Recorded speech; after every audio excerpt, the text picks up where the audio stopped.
sede de justiça. Olá, pessoal. Vamos ao Salmo do dia? Salmo de número 7. A partir do verso 9, diz assim: Eu te peço que acabes com a maldade dos maus e que recompenses os que são direitos, pois tu és Deus justo e julgas os nossos pensamentos e desejos. Deus me protege como um escudo, ele salva os que são honestos de verdade. Deus é um juiz justo, Deus que sente indignação todos os dias. Se eles, que são os maus, não se arrependerem, Deus afiará a sua espada. Ele já armou o seu arco para disparar flechas. Ele pega as suas armas mortais e atira as suas flechas de fogo. Então, nós vemos aqui que esse também é um salmo de Davi. E Davi aqui, ele está com sede de justiça. Ele pede que Deus julgue a sua causa e que Deus comece a operar justiça, porque provavelmente Davi estava sofrendo um dano, e esse dano era um dano injusto. E ele sabia, ele conhecia Deus, e no verso 6 ele mesmo diz que tu exiges que a justiça seja feita. Ou seja, a própria natureza de Deus, ela exige que a justiça se cumpra.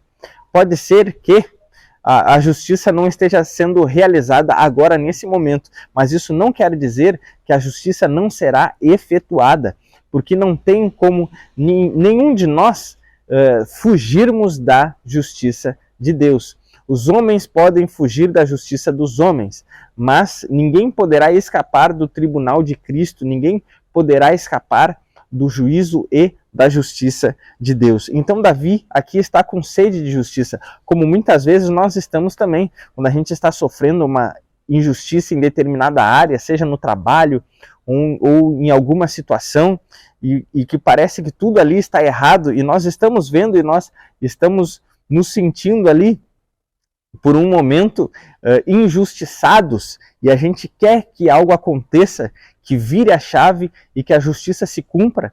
Pode ter certeza que a justiça vai sim se cumprir, mas a justiça de Deus, ela se cumpre num todo. Uma coisa que é importante também nós compreendermos é que a justiça de Deus, ela não é apenas punitiva, mas a justiça de Deus, ela também recompensa, ou seja, ela pune quem fez o mal, mas ela também retribui e recompensa quem fez o bem.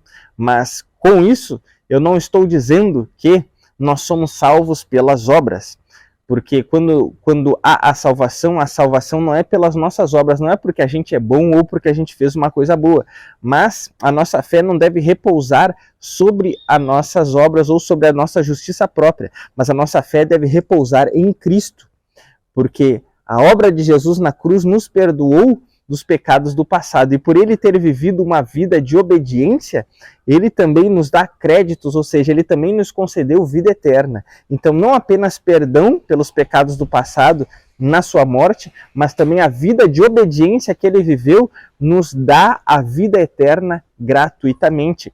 Mas isso não quer dizer que a gente não deva viver uma vida de obediência a Deus e uma vida de boas obras, porque isso mostra que nós de fato cremos, porque quem crê obedece, quem crê pratica a palavra de Deus, ok?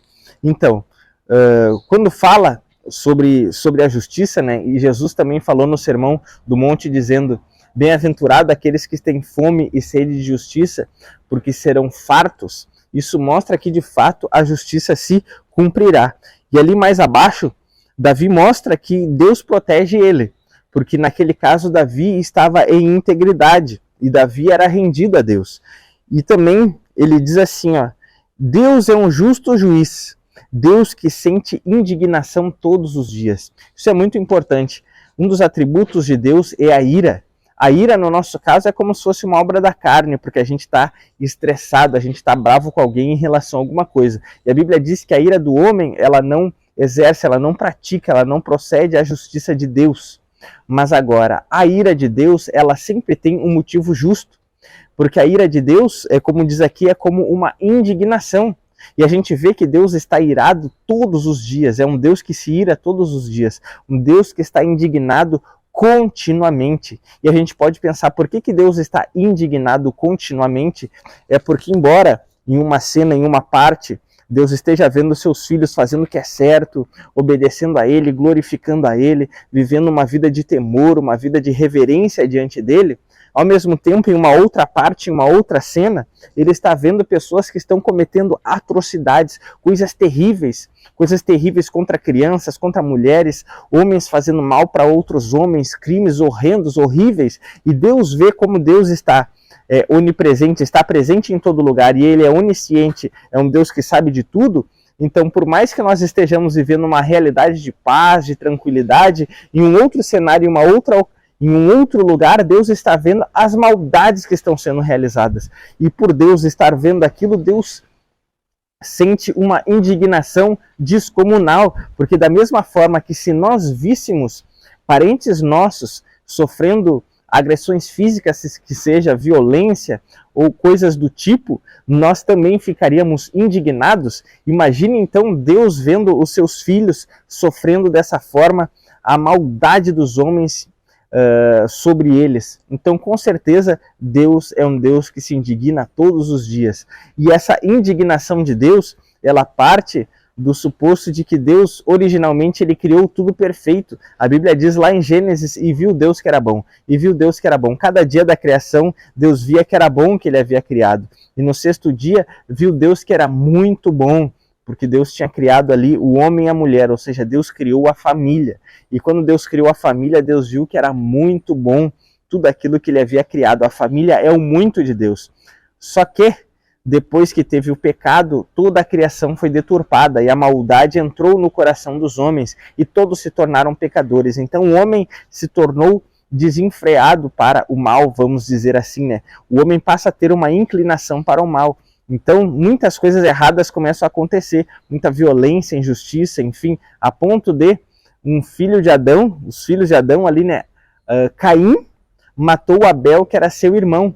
Então, logo a próxima geração, depois de Adão, já teve ali um homicídio. Tamanho foi o avanço do mal no coração dos homens. E Deus vê isso, e com certeza, Deus não se agrada disso, porque não deveria ser assim. Deveria ser completamente o contrário, porque Deus criou tudo de uma forma perfeita, maravilhosa. Mas a maldade que entrou no coração dos homens, isso fez com que tantas coisas ruins aconteçam hoje em dia. Então Deus olha para isso e Deus não aceita, Deus não se conforma com isso, porque Ele sabe que tinha tudo para ser diferente. Então Deus se indigna com isso. Deus, Ele não é um Deus que Ele é omisso, ou um Deus que desconsidera o mal. O mal para Ele não é irrelevante. Muito pelo contrário, quando Deus vê o mal sendo praticado, sendo realizado, a ira dele vai sendo acumulada. E vai chegar um dia que Deus despejará essa ira, então, sobre todos aqueles que não se arrependeram, assim como Davi falou aqui, né? Se eles não se arrependerem, Deus afiará a sua espada. Então, se o homem não se arrepender do mal que praticou, se o homem não se entregar a Cristo, Deus já tem o juízo preparado para ele. Mas Deus, nesse tempo de vida que nós temos, Deus está nos dando tempo para nos arrependermos e crermos em Cristo, porque a ira de Deus não está sobre a vida daquele que já entregou sua vida a Cristo. A ira que antes estava sobre esse pecador, ela foi despejada sobre Cristo, e é por isso que Cristo teve uma morte terrível, porque a ira que antes estava sobre aquele que crê hoje, a ira que antes estava sobre nós, ela foi depositada sobre Cristo. E Cristo, então, nos tirou debaixo da ira e nos colocou debaixo do amor, da misericórdia e da graça de Deus. E Ele se colocou debaixo da ira em nosso lugar. Então, sede de justiça. Um dia, a justiça de Deus será praticada e aplicada completamente no mundo. Queira Deus que nesse dia, nesse tempo de vida, tu já tenha se arrependido e entregue a sua vida ao Senhor Jesus. Que a ira de Deus não venha sobre ti, muito pelo contrário. Que naquele grande dia o Senhor não venha despejar uma condenação e um castigo sobre ti, mas sim que Ele venha te retribuir como um filho dele. Que Deus abençoe poderosamente a tua vida. Essa era a mensagem de hoje, sede de justiça. Peço que você curta esse vídeo, compartilhe com alguém, deixe aí nos comentários o que você achou desse conteúdo e peço também que você se inscreva no nosso curso bíblico e teológico Fundamentos. O link está na descrição do vídeo e também no comentário fixado no topo. Um grande abraço e até amanhã.